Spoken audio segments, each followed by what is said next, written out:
നമസ്കാരം. നമ്മളാരും മറന്നുപോയിട്ടില്ല ആ കോവിഡ് കാലം. നമ്മളെയെല്ലാം 2-2.5 വർഷം പേടിപ്പെടുത്തിയ, ആശങ്കയിലാക്കിയ, നമ്മുടെയെല്ലാം സഞ്ചാരങ്ങളെ പൂട്ടിയിട്ട ഒരു കാലം. കോവിഡ് ഭീതി ആകുന്നത് എന്തൊരാശ്വാസമായിരുന്നു നമുക്കെല്ലാം. ഇനിയും വരുമോ അങ്ങനെ ഭയക്കേണ്ട ഒരു കാലം?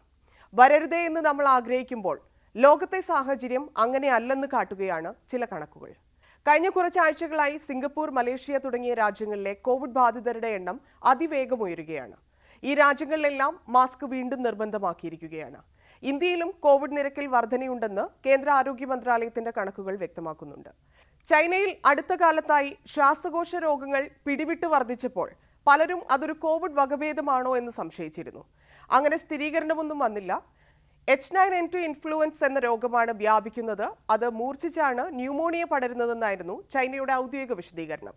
ഇപ്പോൾ കോവിഡ് കാലത്തെന്ന പോലെ സുരക്ഷാ നിർദ്ദേശങ്ങൾ കർക്കശമാക്കിയതോടെ ചൈന വലിയ ആശങ്കയിലാണെന്നാണ് റിപ്പോർട്ട്. അതുകൊണ്ടാണ് മാസ്ക് അടക്കമുള്ളവ ചൈന നിർബന്ധമാക്കിയതെന്നും രാജ്യാന്തര മാധ്യമങ്ങൾ റിപ്പോർട്ട് ചെയ്യുന്നുണ്ട്. സിംഗപ്പൂരിലും മലേഷ്യയിലുമാണ് ഇക്കഴിഞ്ഞ ആഴ്ചകളിൽ വലിയ തോതിൽ COVID-19 കേസുകൾ റിപ്പോർട്ട് ചെയ്തത്. 2 ആഴ്ചയിലാണ് കൂടുതൽ പേർക്ക് രോഗം ബാധിച്ചതെന്നും സിംഗപ്പൂർ ആരോഗ്യ മന്ത്രാലയത്തിന്റെ ഡിസംബർ 8 റിപ്പോർട്ടിൽ വ്യക്തമാക്കുന്നു.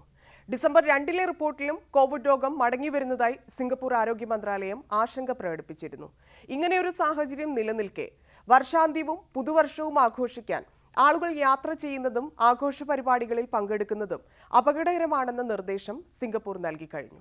ലോകത്തിന്റെ പല ഭാഗങ്ങളിൽ നിന്നും പുതുവർഷം ആഘോഷിക്കാൻ നിരവധി സഞ്ചാരികൾ വരുന്ന സ്ഥലം കൂടിയാണ് സിംഗപ്പൂർ. ദിവസവും പുതിയ 5000 കോവിഡ് കേസുകൾ എന്ന നിലയിൽ ആശുപത്രിയിലെത്തുന്നുണ്ടെന്ന് സിംഗപ്പൂർ മാധ്യമമായ ചാനൽ ന്യൂസ് ഏഷ്യ റിപ്പോർട്ട് ചെയ്യുന്നുണ്ട്. കൊറോണ വൈറസിന്റെ JN1 വേരിയന്റ് ആണ് സിംഗപ്പൂരിൽ അടുത്തിടെ റിപ്പോർട്ട് ചെയ്ത കോവിഡ് കേസുകൾക്ക് കാരണമായിട്ടുള്ളതെന്ന് ബ്ലൂംബെർഗിന്റെ റിപ്പോർട്ടിൽ പറയുന്നു. ശുചിത്വം ഉറപ്പാക്കാനും പുറത്തിറങ്ങുമ്പോൾ മാസ്ക് ഉപയോഗിക്കാനും സിംഗപ്പൂർ ആരോഗ്യമന്ത്രി ഓങ് യെ കുങ് ജനങ്ങൾക്ക് നിർദ്ദേശം നൽകി. സാമൂഹിക അകലവും സിംഗപ്പൂർ ആരോഗ്യ മന്ത്രാലയം നിഷ്കർഷിക്കുന്നുണ്ട്. മലേഷ്യയിൽ 2 ആഴ്ച കൊണ്ട് കോവിഡ് രോഗികളുടെ എണ്ണം ഇരട്ടിയായാണ് വർദ്ധിച്ചത്. പുതുവർഷാഘോഷങ്ങൾ നടക്കാനിരിക്കെ കോവിഡ് രോഗികളുടെ എണ്ണം ഇങ്ങനെ വർദ്ധിക്കുന്നത് മലേഷ്യയെയും ആശങ്കയിലാക്കുന്നുണ്ട്. മലേഷ്യയിലും മാസ്ക് നിർബന്ധമാക്കി.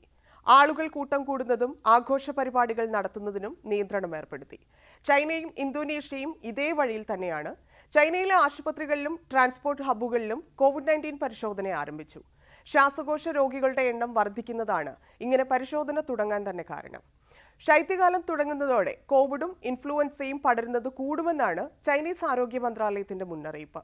സ്കൂളുകളിൽ ഇൻഫ്ലുവൻസ കോവിഡ് പ്രതിരോധ സംവിധാനങ്ങൾ ഏർപ്പെടുത്തണമെന്ന നിർദ്ദേശവും നൽകിയിട്ടുണ്ട്.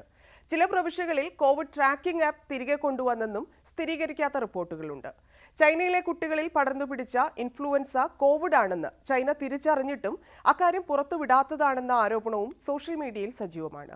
ഇന്തോനേഷ്യയിലെ വിമാനത്താവളങ്ങളിലും ഫെറി പോയിന്റിലും തെർമൽ ബോഡി സ്കാനറുകൾ സ്ഥാപിച്ചു കഴിഞ്ഞതായി ഇന്തോനേഷ്യൻ പത്രമായ ദി സ്ട്രെയിറ്റ് ടൈംസ് റിപ്പോർട്ട് ചെയ്യുന്നു. COVID-19 രോഗവ്യാപനം പരിശോധിക്കുന്നതിനായി ജാഗ്രത പുലർത്തണമെന്ന നിർദ്ദേശവും ഇന്തോനേഷ്യൻ ആരോഗ്യ മന്ത്രാലയം നൽകിയിട്ടുണ്ട്. സിംഗപ്പൂർ, മലേഷ്യ, ഫിലിപ്പീൻസ് രാജ്യങ്ങളിൽ രോഗവ്യാപന തോത് കൂടിയ സാഹചര്യത്തിലാണ് മുൻകരുതലുകളെന്നാണ് ഇന്തോനേഷ്യയുടെ വിശദീകരണം. കോവിഡ് രോഗബാധ പടരുന്ന ഇടങ്ങളിലേക്കുള്ള ഇന്തോനേഷ്യൻ പൗരന്മാരുടെ യാത്രയും വിലക്കിയിട്ടുണ്ട്. ബദാം ദ്വീപിലെ 5 ഇന്റർനാഷണൽ എൻട്രികളിലും തെർമൽ ബോഡി സ്കാനറുകൾ സ്ഥാപിച്ചു. അമേരിക്കയിലും കോവിഡ് കണക്കുകൾ കൂടി വരികയാണ്. ഡിസംബർ 2ാം വാരത്തിൽ 22,500 പേരാണ് കോവിഡ് രോഗലക്ഷണങ്ങളോടെ ആശുപത്രിയിലെത്തിയതെന്നാണ് US ന്യൂസ് ആൻഡ് വേൾഡിന്റെ report. Midwest, mid Atlantic റീജിയനുകളിൽ JN1 വേരിയന്റ് അതിവേഗം പടർന്നു പിടിക്കുകയാണെന്ന് അമേരിക്കൻ ഹെൽത്ത് ഏജൻസിയും സ്ഥിരീകരിക്കുന്നുണ്ട്. പെട്ടെന്ന് പടരാൻ സാധ്യതയുള്ള വേരിയന്റാണ് JN1. ശൈത്യകാലം വരുന്നത് ഇപ്പോഴത്തെ നിലയിൽ ആശങ്കപ്പെടുത്തുന്നതാണെന്ന് മിന്നസോട്ട സ്കൂൾ ഓഫ് പബ്ലിക് ഹെൽത്തിലെ professor doctor Rebecca Woods USA ടുഡേയോട് പറഞ്ഞു. എന്നാൽ ജീവന് വലിയ അപായമുണ്ടാക്കാത്ത വേരിയന്റ് ആയതിനാൽ വലിയ ആശങ്കയുടെ ആവശ്യമില്ലെന്നാണ് അമേരിക്കയിലെ ആരോഗ്യ വിദഗ്ധർ നിലവിലെ സാഹചര്യത്തെക്കുറിച്ച് പറയുന്നത്. ഈ വർഷം ജൂൺ 2 മുതൽ ഇന്ത്യയിൽ കോവിഡ് കേസുകളുടെ എണ്ണത്തിൽ നേരിയ വർധനയുണ്ടായതായാണ് റിപ്പോർട്ട്. ഇക്കഴിഞ്ഞ ദിവസത്തെ ആരോഗ്യ മന്ത്രാലയത്തിന്റെ റിപ്പോർട്ട് പ്രകാരം ഇന്ത്യയിൽ ആകെ 1091 പേരായിരുന്നു ആക്റ്റീവ് കോവിഡ് രോഗികൾ. ഇതിൽ തന്നെ കേരളത്തിലാണ് കൂടുതൽ പേരും.